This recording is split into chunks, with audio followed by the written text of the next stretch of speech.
So here we are. Here she is. The amazing Seema Dhanak is joining me today for this conversation, and it's a really important one. If you've been watching some of the other recordings that I've been doing, if you follow me, you'll know that I have a poster campaign at the moment called #SpotTheSigns. This is all about creating awareness during lockdown of the general community on how we can help those people that are the closest to us that may be suffering with the variety of domestic abuse issues that we know exist. For example, we know that women are at most risk at the moment. The numbers of domestic abuse has gone up, as it has for children and animals, interestingly, or predictably.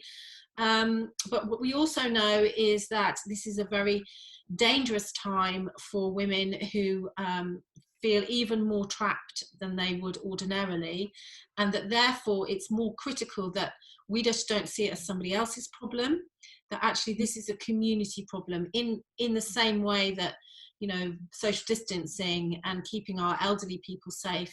This is really important too for all of these people that might be in this situation. And I'm talking to Seema today, and actually, you know, we're going to talk about not only what she's doing and what she's aware of from her professional point of view, but also what she's doing from a volunteer's kind of perspective as well. So Seema, just introduce yourself please, and tell us really what you do, and or a little bit, as much as you can, a little bit about what you do and what your interest is in and your experiences with domestic abuse. Thank you. Thank you for having me, Jill. So professionally, I have been, or I still am, a homeless persons officer. I've worked over a number of local authorities over the last 16 years. And that's what's given me the platform and the knowledge to be able to assist victims of domestic violence, and do so from a professional infrastructure point of view. It's what's given me the understanding in terms of what help is out there. More recently, with the rise of social media groups and Facebook groups, I've actually been working more voluntarily with people who don't necessarily come through the doors of a local authority.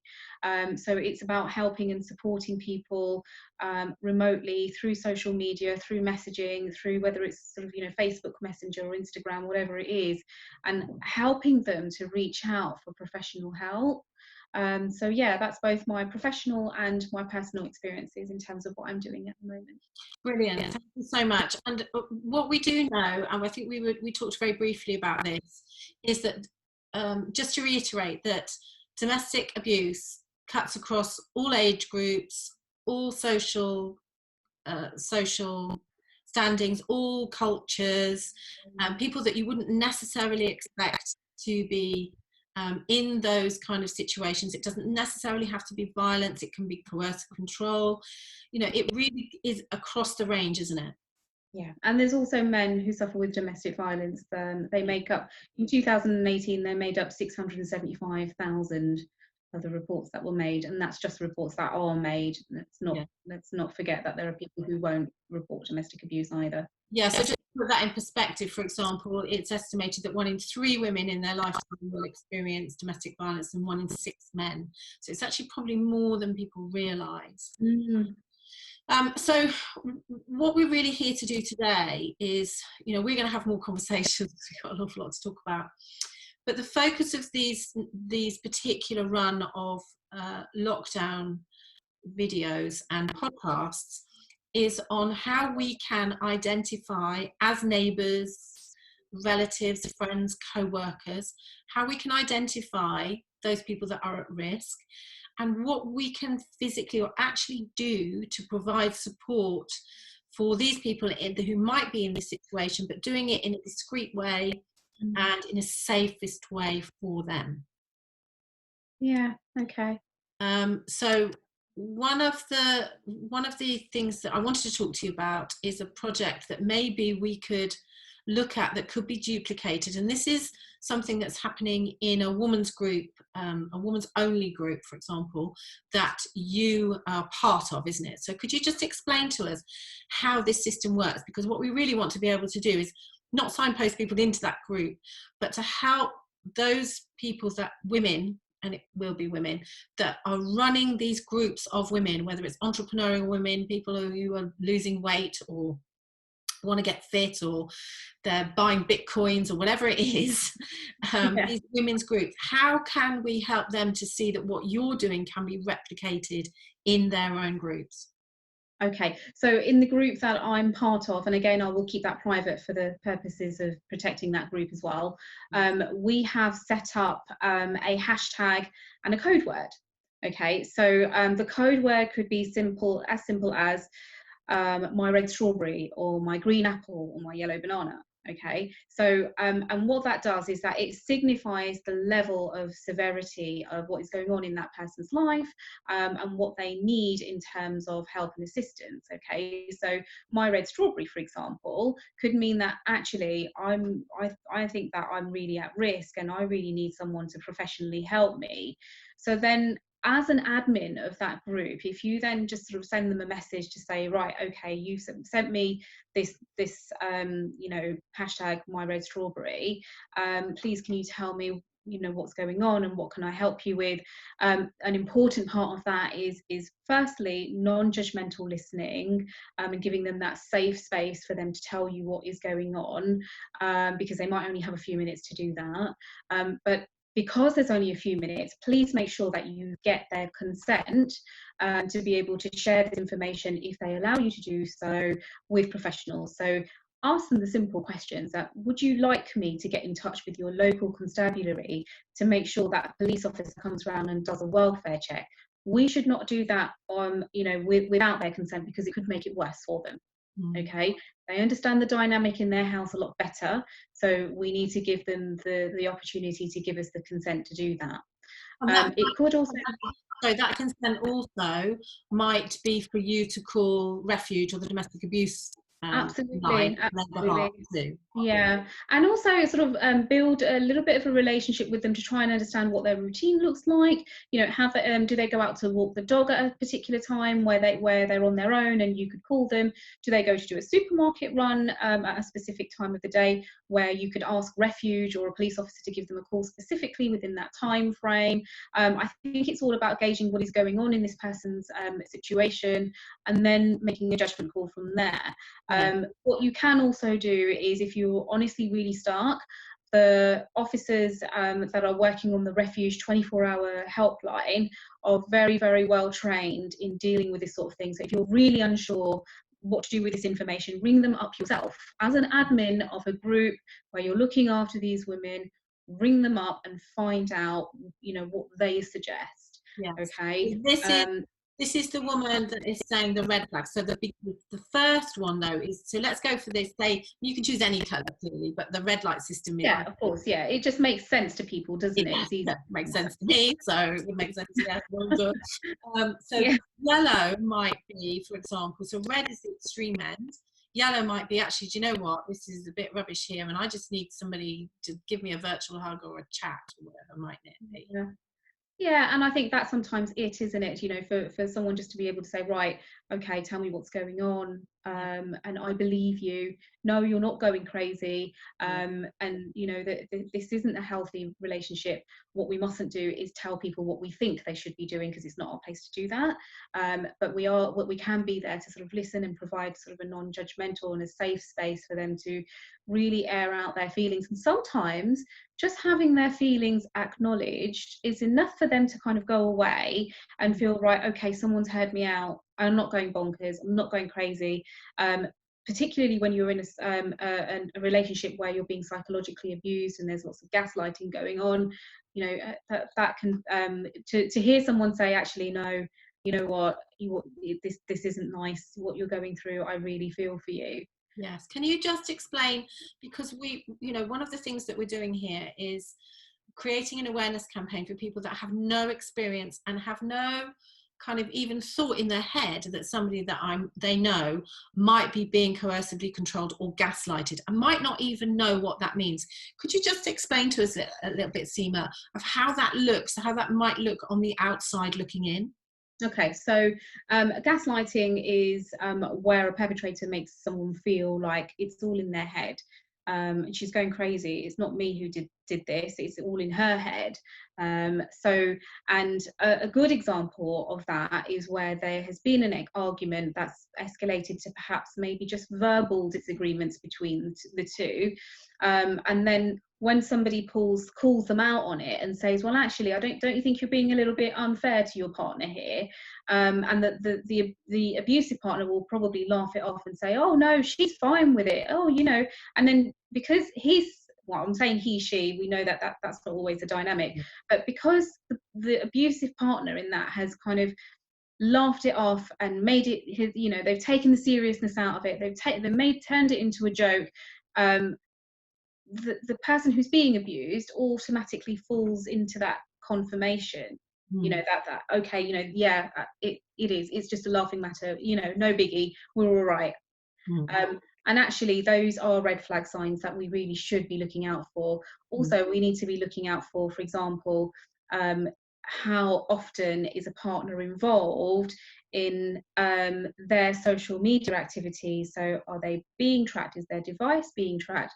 So this is where, you know, on the outside looking in, if you see that a partner is, for example, forever making subtle derogatory comments on somebody's post or laughing at them or whatever, might be a good idea just to sort of say, are you all right?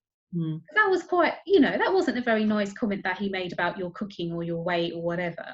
Could be simple things like that, because we know psychological abuse can sometimes be very, very subtle, yet very damaging. Yes, and it might be actually the other way, in that, you know, particularly during lockdown, is it's easy for a man or a woman to be really isolated, and that coercive control is about, you know, taking that person away from their family or their job or their work. And of course, if you're not taking the kids to school, if you're not going to work, if you're not going out to the supermarket because maybe that other person is doing it, then you can be locked down really for that. That victim is colossal, and it may be seen, well, oh, okay, so, you know, that's normal because everybody's doing this, but actually it's about having your radar on and going, actually that really doesn't make a lot of sense. Yeah. Because, you know, ordinarily we would see him or her outside and they would, you know, everybody else is sharing the stuff. So what is going on in that household? Just raising the awareness and getting people to think a little bit. I mean, there's clear signs, as you know, we know, and perhaps the orange one is, have you heard, you know, people being, you know, noises next door, or people are showing evidence of abuse in some sort of way. Yeah. You know, there's that kind of thing as well, but some of it is just so subtle and it can be missed, can't it? It can, and I think this is where we, you know, we don't need to say to them, look, I suspect there's abuse in your relationship, because that can sometimes be too overpowering for a victim of abuse to hear. And they feel shameful anyway and embarrassed and guilty, don't like, you know, it's almost like saying, oh, look, I can see the pimple on your face. It's as mad as that. So I think that's where we need to take a more subtle and a more compassionate approach, is to say that, look, you know, I do sense something isn't right here. If you need to talk to me about anything, you know, you can talk to me and it will stay confidential. And quite often when we are looking at our victims of domestic abuse in terms of our inner social circles and everything, it could be that you share a mutual friend with somebody or a mutual family member, and that could then make it a bit of a conflict of interest, a bit of a sticky situation. So you do have to be tactful about what you're saying to a victim of domestic abuse as well, because actually what you don't want them is to completely recluse and not talk to anyone either, because they feel that fear of other people finding out what's going on behind four doors. So it's better just to kind of say, look, I'm here if you need to speak to me, because something just doesn't sit right with me. Are you okay? Do you need to have a chat? Yeah, so, and that's where that system comes in. So it could be, you know, there may be somebody over their shoulder, or they're conscious somebody's in the room. You know, you've got like the heart emojis. That's a really simple way of doing it. So the yellow heart is, oh, just give me a bit of a thought and give me a bit of a hug. Yeah, just reach out to me. The orange is, actually, I could really do with some more support than that, and that might be a little, you know, when's it convenient for me to give you a call, or is there a time when, as you say, your partner's in the shower and it gives us the opportunity to have a chat? And then the red heart is, you know, I actually am in a critical situation here. It's a very simple way and maybe something that, you know, you wouldn't clock if you were looking over somebody's shoulder.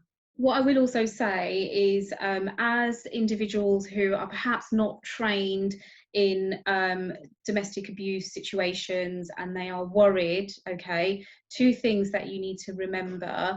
Firstly, whatever you do, never approach an abuser, because that could make the situation much, much worse, and it could make the situation dangerous for the victim. And secondly, remember that we're not an emergency service, okay, and we mustn't beat ourselves up over not being able to do something for them. Actually, anyone who is suffering with domestic abuse is probably going to feel grateful that somebody thought of them.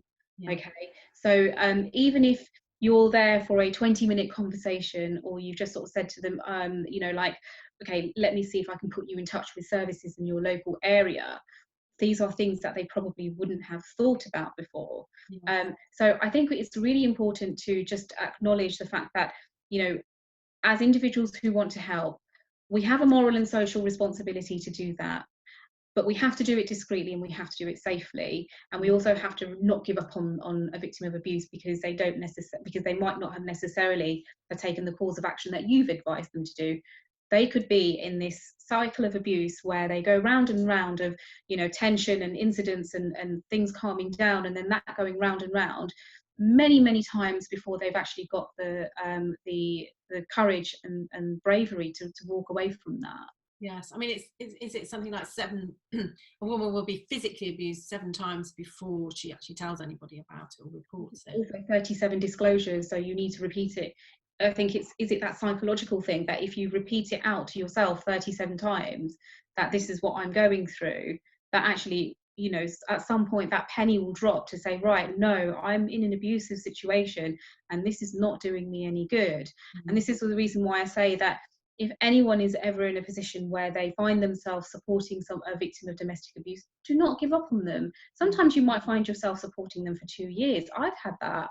I had a breakthrough with a lady recently where we actually figured out what the equity on her house was, so that we could then put her in touch with a mortgage advisor who could then say, right, okay, let's look about buying your partner out. And this is not something she thought of before. No. But I've been supporting her for 2 years. Yes, I think it's hard unless you've been in an abusive relationship or you've not witnessed it. It's really easy to judge, isn't it? So, well, why don't they just leave? Why don't they just leave? You know, why don't they leave? You know, but actually, it's not like that at all. And the feelings of the low self-worth that anybody gets, that even at the beginning of this journey, are so extreme that actually having the confidence to be able to make any kind of decision, let alone to leave.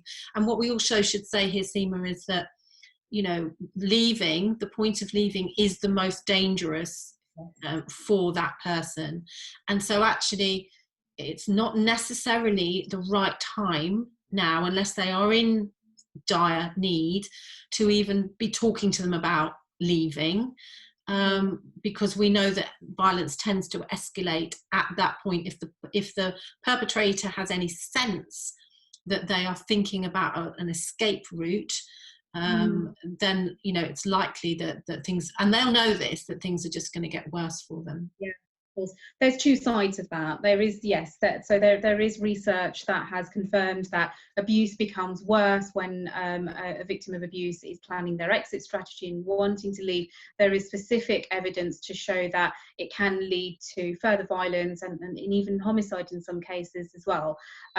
The flip side to that is, what I will say is, and this echoes the work that is being done in the media at the moment in terms of the whole "You Are Not Alone" campaign, is that all of the services are up and ready and working. Even during lockdown, they're working remotely. Refugees have still got spaces. Local authorities are still taking homeless applications. IDVA services, independent domestic violence advocates, are still working from home, and they will still try and reach out to you. If you're going to plan an exit strategy, make sure that it's one that you're going to execute and do fast, because you haven't got the time to give him an opportunity, or give your perpetrator an opportunity to clock on to the fact that you're planning an exit strategy. Yes. And if you're supporting somebody who is thinking of leaving during lockdown, then some practical support that you can offer them is to say, right, okay, if there's children involved, or even if there isn't any children involved, start sending them on WhatsApp copies of your passport and your ID. See if you can get some of your last few months bank statements and your pay slips if you're working, or proof of benefits. Start sending that to your friend that is well, get your friend to send it to you if you're the person supporting them, so that when that person is ready to flee, if they then need to speak to the police, or they need to make a homeless application because they've got nowhere to go, or they're going to a refuge, these are documents that they're going to are going to be asked for. Right. Okay, so give those documents to somebody you trust, who can then forward them onto you, back onto an email or whatever it is, so that you've got copies of these. And local authorities are not going to turn you away just because you haven't got a paper copy of your passport. No, but you've got a photograph of it. You've taken some shots of it. Yeah, exactly. Just reiterate those three things again. So it's a passport. Passport, because that proves that what your eligibility is in this country, whether you're or not you're a UK national, Yes. or whether or not you're somebody who is from abroad and doesn't necessarily have recourse to public funds. We can go on to that in a separate feed as well.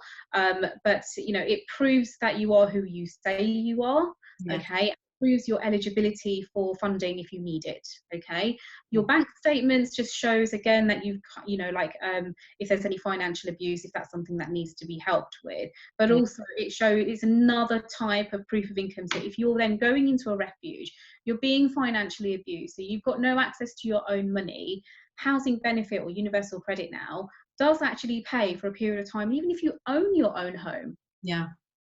But authorities need to see what your income is to be able to point you in the right direction, to make sure you're not being financially disadvantaged, so that your rent whilst you're in a refuge is being paid for. Yes. Okay, and the wage slips again. About women on benefits here.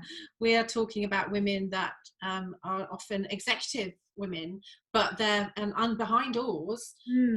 Their financial situation is being controlled by somebody else, or men for that matter.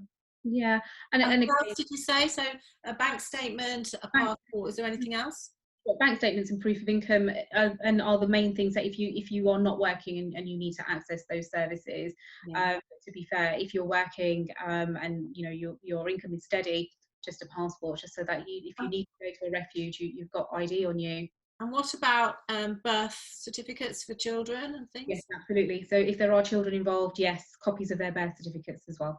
Okay, so that's wonderful. So I think we've got a real tangible thing that if you're running a group, now it could be a man's group, of course. Yeah. So if you're running a same-sex only group of any description, this is a way for you to step up and offer support, because you don't make judgments. If you've got a group of 5,000 people, if 1 in 3 women and 1 in 6 men are suffering domestic abuse at some time in their life, chances are there will be somebody in that group.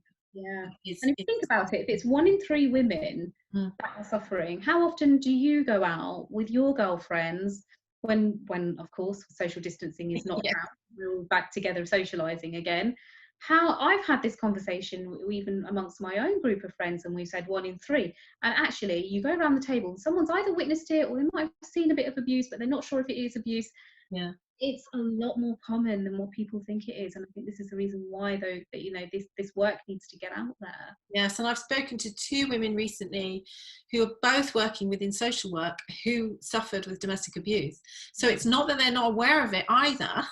It's not about that even. Everybody is vulnerable or potentially vulnerable, and it can happen to the best or the worst of us. Absolutely. So, there's a couple of other things that I want to cover. So one of the things that I've done on the poster is that if you are somebody who runs a group, for example, then the key numbers are on that poster. So we don't expect you to scrabble around and find, there's a Scottish number, there's an LGBTQT, I always get the names wrong, LGP, Q plus number on it. There's I think there's a Welsh number on it, and there's the domestic abuse or refuge number on it as well. So those numbers are already there. 999 if you're really worried, or 101 if you think that you just want to kind of register it as a potential concern, if you like. Yes.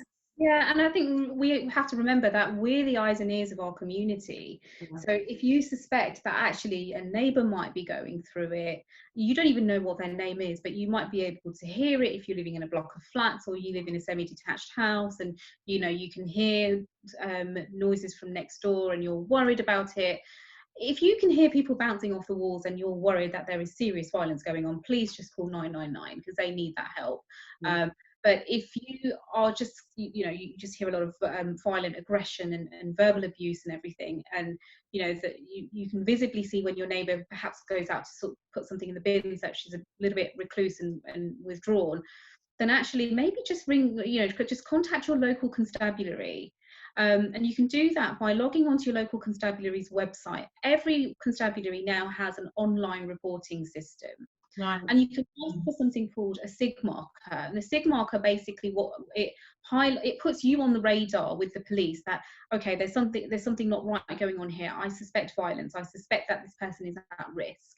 Okay, so if there ever is a 999 distress call from that person's home number, then the police do arrive pretty much straight away. They don't really even ask questions.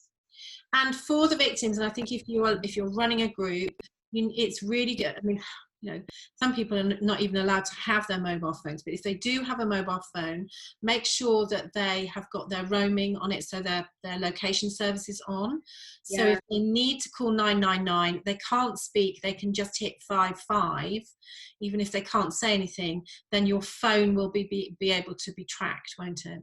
And another thing is, if you have definitely decided that enough is enough and you really do want to leave, think about the places that you are still allowed to go to. You know, the supermarket is one of them. We know that only one person at a time is allowed to go to the supermarket now. So if either he goes or you go, if you're a victim of abuse and you're going to the supermarket, talk to the store manager or the security guard or anyone and say, look, can someone please get me some help, whether it's from the police or whatever. I need somebody professional that I can talk to because I'm a victim of abuse and I'm really worried about what I'm going through. The other place is Boots have actually set up an initiative recently where, I don't know if you've heard of a charity called Hestia, who are London based. Right. Okay, they've actually gone out and they have trained the staff in Boots on identifying domestic abuse, and their consultation rooms have now got posters in them as well with all the contact numbers. Right. So their consultation rooms have now become a private space where a woman suffering with, or male suffering with domestic abuse can go in there and say, right, I need help, and they will be given the privacy to ring those numbers and get the help that they need. Brilliant. I didn't know that was available. So big up to Boots for doing that. And I think, you know, it would be great if you know any supermarkets, if you have contact with them, is to take these posters in and get them put up. Agree. Literally, that's the only place, because, you know, that's where we're all going at the moment. We're walking past lampposts and we're going into supermarkets. So it's a good opportunity for us to create this awareness now more than any other time, because we're all much more mindful of, hopefully, of other people in the way that we've never been before. Yeah, I agree. That puts us in a better place to be able to exercise a bit of compassion and a bit of validation and love towards anyone who is perhaps suffering with abuse. Yes. So Seema, we've covered a lot, and I think what you're doing with the red light system in your particular private group, I think it's a great example of how, you know, we can practically help using social media. And something that's really simple and safe to do. And also, you know, just thinking about the supermarket thing, and, you know, if you need to draw attention to yourself, just as, you know, we talked about this earlier, just pretend to pass out, somebody will come to you. Yeah. Yes, exactly. It's the best way. And you know what? We live in this whole kind of, claim today kind of environment where actually when someone falls over in the supermarket, they think that there's an insurance claim, so they're going to rush to you Yes. to give you the attention that you need. But just to sort of, highlight some of the key points that makes the traffic light system, or the red, red, yellow, and green heart system work on the social media pages. You need consent to contact professional services, and if you have got their consent, make sure that you remember to take down key information like their address, their date of birth, if there's any children involved, even if you just take down the children's names and how old they are, so just a safe contact number, even if it's your own contact number. Okay. Yeah. But as long as you have that information, you've got a foundation to be able to put a barrier of support around them. Yeah. There's lots of these messages flying around on Instagram about ask me about my mascara and I'll reach out to you about domestic abuse and call the authorities. That's great, but without basic information, who exactly are you going to try and call? Yes. So it's a great idea, but it just needed refining, and that's what we've done on our social media page. So again, I echo what you said, Jill, that if you are a woman or a man who is running gender-specific groups, and you've got a decent size following, use this model and reach out to the people, because at the moment, social media could be the only interaction they're having with the outside world. Yeah, well, for the majority of people it is, in fairness. Yeah. And we know that it's critical at this time for them. Thank you very much, Seema. And when this is out, there's lots more for us to talk about, lots more support that we can offer people. So thank you for your time today. Thank you for having me. You're welcome. And I'm really passionate about doing as much as we can in this space, and never more needed than just at the moment. So have a blessed day. Thank you.